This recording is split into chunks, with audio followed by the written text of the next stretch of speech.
నమస్తే. ప్రస్తుతం మనం గాంధీ హాస్పిటల్ ఉన్నాం. గత సంవత్సరం మనం ఏదైతే ఆర్జీకర్ కలకత్తాలో ఇన్సిడెంట్ చూసాం, మనం ట్రైనీ డాక్టర్ ఇన్సిడెంట్ ఏదైతే జరిగింది, సో దానికి ఆల్మోస్ట్ ఈరోజు తీర్పు ఇచ్చింది కలకత్తా కోర్ట్. సో అతని పైన యావజ్జీవ కారాగార శిక్ష అనేది ప్రకటించింది. సో మాట్లాడదాం దీనిపైన. అంటే డాక్టర్స్ ఏ విధంగా స్పందిస్తారు అంటే అందరు చూసుకుంటే మరణ శిక్ష విధించాలని చెప్పి చాలా సందర్భాలు డిమాండ్ చేస్తున్న పరిస్థితి. కానీ ఇప్పుడేమో కేవలం అతనికి యావజ్జీవ కారాగార శిక్ష మాత్రమే విధించిన పరిస్థితి. సో మాట్లాడదాం. మనతో పాటు JUDA vice president doctor Venkatesh garu ఉన్నారు. సార్ నమస్తే sir.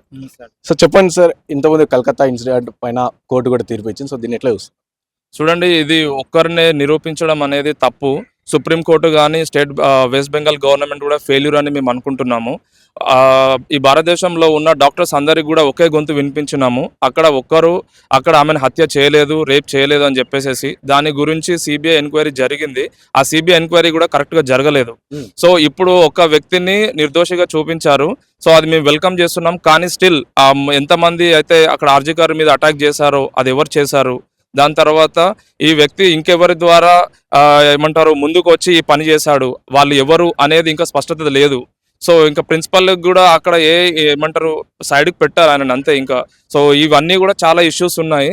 West Bengal juniors doctor front కానివ్వండి, ఇక్కడ తెలంగాణ జూడా కానివ్వండి, వేరే స్టేట్ ఆర్డిఎస్ కానివ్వండి, మేము డాక్టర్స్ అందరం కోరుకునేది ఒక్కటే, ఇంకా ఈ విషయం మీద క్షుణ్ణంగా స్క్రూటినైజ్ చేసి ఇంకా ఈ డాక్టర్కి మెయిల్ చేస్తారని మేము కోరుకుంటున్నాము. ఒకసారి ఇన్సిడెంట్ గురించి చూసుకుంటే మనం పోస్ట్ మార్టం రిపోర్ట్లో కూడా సో మనం చూసినాం, అంటే సెమెన్లో కావచ్చు అవన్నీ కూడా ఇన్సిడెంట్ అన్ని డీటెయిల్గా కూడా చూసినాం మనం. సో అందులో చాలా మంది ఉన్నారని చెప్పేసి కూడా చెప్పడం జరిగింది. సో ఇట్లా అంటే ఒక్కటి పైన ఇట్లా నేరం మోపి సో అతన్ని జీవ పెట్టడం ఎట్లా చూస్తారు?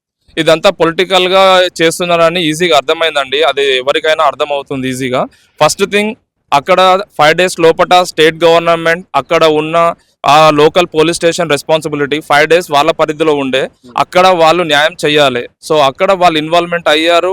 ఆ 3000, 4000 or 8000 ఎంత మెంబర్స్ అనేది అన్నోన్. వాళ్ళందరినీ కూడా ఇంతవరకు అరెస్ట్ చేయలేదు. దాని వెనకాల ఎవరున్నారనేది కూడా అసలు ఎవరు కూడా చెప్పట్లేదు. ఒకటి, ఏదైతే ఇప్పుడు ఆ అమ్మాయి మీద అత్యాచారం జరిగిందో అక్కడ వాళ్ళ నాన్నగారు చెప్పిన విధంగా అక్కడ 4-5 members ఉన్నారు. క్లారిటీగా వాళ్ళకి అర్థమైపోయింది.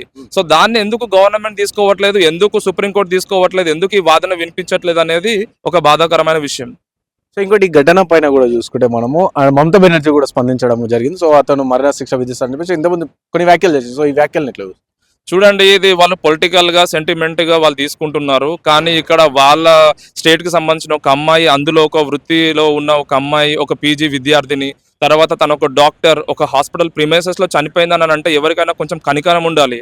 సో ఆ కనికరం లేకుండా అందరు బిహేవ్ చేస్తున్నారు.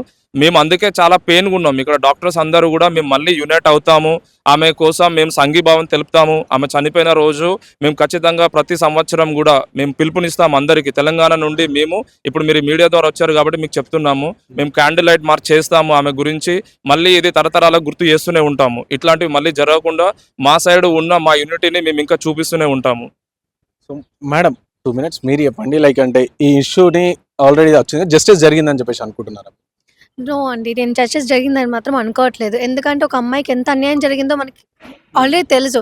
వెనకాల ఏమేమి జరిగాయి, అసలు ఆ సెమెన్ సాంపుల్స్ అవన్నీ తెలిసి కూడా ఇంకా అసలు ఏం జరగలేదు, జస్ట్ ఒక్కలే చేశారు అని ఆయన మీదే మొత్తం నెట్టేయడం అనేది అది కరెక్ట్ కాదు. ఎవరెవరు తప్పు చేశారో వాళ్ళందరికీ శిక్ష పడాల్సిందే. అండ్ తరతరాల నుంచి వస్తుంది ఏంటంటే వానికి 3 పూట్ల తిండి పెట్టి జైల్లో పెట్టి ఏంటి వాడిని ఏం చేద్దాం అనుకుంటున్నారు? తప్పు చేసిన వాడికి సరైన శిక్ష పడాలి అంతే. వాడు చావాల్సిందే. అమ్మాయికి ఎంత అన్యాయం జరిగింది, అందులోనే ఒక డాక్టర్. అదైతే కరెక్ట్ అని నేను అనుకోవట్లేదండి. అంటే ఈ ఇష్యూ జరిగినాక కూడా మనం తెలంగాణలో కూడా మీరు ప్రొటెస్ట్ చేయడం జరిగింది. అంటే లైక్ మాకు కూడా డాక్టర్స్ సంబంధించి ప్రొటెక్షన్ కావాలి, పోలీస్ ప్రొటెక్షన్ అవన్నీ కూడా. సో ఈ ఘటన జరుగుతాడు, ప్రభుత్వం కూడా ఇలాంటి స్పందించలేదు. సో దీనిపైన మీ ప్రొటెక్షన్ గురించి ఏం చెప్తారు? నేను చెప్తానండి. చూడండి, గవర్నమెంట్ ఇదంతా మమ్మల్ని మళ్ళీ ఈ యుద్ధం అనేది మేము ఎంతైతే స్ట్రగుల్ చేసి మేము వర్క్ చేసుకుంటూ ముందుకు వచ్చి మేము ఇవన్నీ ప్రొటెస్ట్ చేశామో అది అర్థం చేసుకోలేదు. సుప్రీంకోర్టు తీసుకుంది, మేము ఆహ్వానించున్నాం. కానీ అది మమ్మల్ని ఆపడానికి కోసమని మాకు అర్థమైంది. ఎందుకు అని అంటే అలా ఆపడం వల్ల ఇక్కడ డాక్టర్స్ అందరూ కూడా మళ్ళీ ఎప్పుడు మేము డాక్టర్స్ అనేది బిజీ లైఫ్ మాది. మేము ఓన్లీ పేషెంట్ గురించి కేర్ గురించి ఆలోచిస్తాం. ఇది పబ్లిక్ అర్థం కాదు, ఎవరికి అర్థం కాదు.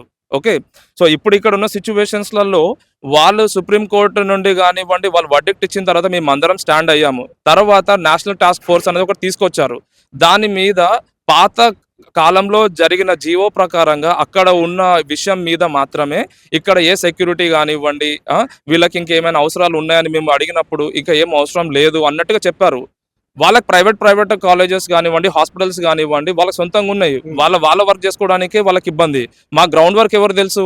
తను ఎక్కడ వర్క్ చేస్తుంది, తను ఎక్కడ వర్క్ చేస్తుంది, నేను ఎక్కడ వర్క్ చేస్తున్నాను, నేను డైలీ ఏం ప్రాబ్లం ఫేస్ చేస్తున్నాను, మాకు ఇక్కడ లోటుపాట్లు ఏమున్నాయి అనేది గ్రౌండ్లలో మాకు తెలుసు, అక్కడ పైన వాళ్ళకి తెలియదు. సో దీన్ని ఇంకా మేము ఖండిస్తున్నాం. నేషనల్ టాస్క్ ఫోర్స్ అనేది ఆల్రెడీ అక్కడ ఎస్టాబ్లిష్ చేసిన 7 to 8 or 10 డాక్టర్స్ ఎవరైతే ఉన్నారో మేము వాళ్ళకి రిక్వెస్ట్ చేసుకుంటున్నాము, మీరు గ్రౌండ్ లెవెల్లో ప్రతి ఒక్క విద్యార్థి దగ్గర నుండి కూడా మీరు సమాచారం తీసుకోండి. అది యూజీ నుండి సీనియర్ రెసిడెంట్ వరకు కానివ్వండి, ఫ్యాకల్టీ మా మేడం సార్ వాళ్ళైనా కానీ తీసుకొని క్షుణ్ణంగా పరిశీలించి రేపు గుడ్ చేంజ్ కోసం ముందుకు రండి. అంతేగాని ఒక పేపర్ మీద వాళ్ళు ఇచ్చారు, ఒక పేపర్ మీద వీళ్ళు ఇచ్చారు, వాళ్ళు మాట్లాడుకున్నారు అనేది కరెక్ట్ కాదు. సో నేషనల్ టాస్క్ ఫోర్స్ అనేది ఇచ్చారు, దాని మీద స్క్రూటినైజేషన్ ఎంతవరకు అయింది అనేది మాకు తెలియదు, అది మా అపోహకి మాత్రమే. Still there are problems in all over India, all over medical colleges. So విన్నారు కదా, ఇది డాక్టర్స్ చెప్తున్న పరిస్థితి. సో ఏదైతే కలకత్తా ఘటనకు సంబంధించి ఏదైతే కోర్టు తీర్పునిచ్చిందో సో దాన్ని మేము స్వాగతించట్లేదు, ఎందుకంటే అతను చేసిన అన్యాయం కూడా తీరనిది.